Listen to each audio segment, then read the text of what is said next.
Parshat Lecha, we learn about Anshe Sodom, the people of Sodom. And we learn that they are the paradigm in some sense of some absolute evil society, which is full of greed and selfishness and corruption. And yet this becomes problematized in the Gemara in Sanhedrin, that says that while the people of Sodom struggle immensely with their wealth and their possessions and how to relate to the stranger, that their corruption was not complete in their society. And I think we make a mistake when we describe any society as absolutely evil.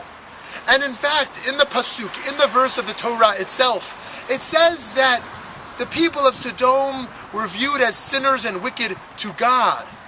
To God. Which implies that we as humans are not able to detect if another person or entire society is actually absolutely evil. And so our role, while we fight evil in the world, is to work to see the good even in those that seem to only be evil, whatever society or individual that may be. For we are not capable of deeming anyone absolutely evil.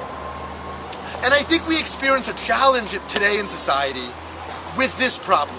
If you look at the Occupy New York, Occupy LA, the Occupy movement in America, we see on both sides protesters calling those of Wall Street sodomites, and those on Wall Street calling the protesters naive and ignorant and like the people of Sodom.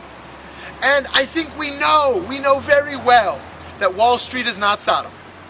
We know very well that liberal protesters are not Sodom. While there may be problems on how our economy operates and how we express those problems, this is very far from being absolute evil. And so I want to challenge us to think beyond that.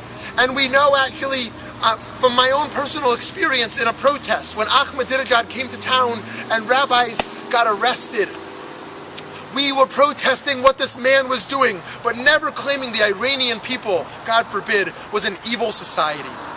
And all protesters and activists need to remember this message, that we fight evil, but we find the good in other people and societies. It is difficult to claim, as we learn from the Gemara and Sanhedrin, that any society is purely corrupt. And we should find this nuance in our own activism. Shabbat Shalom.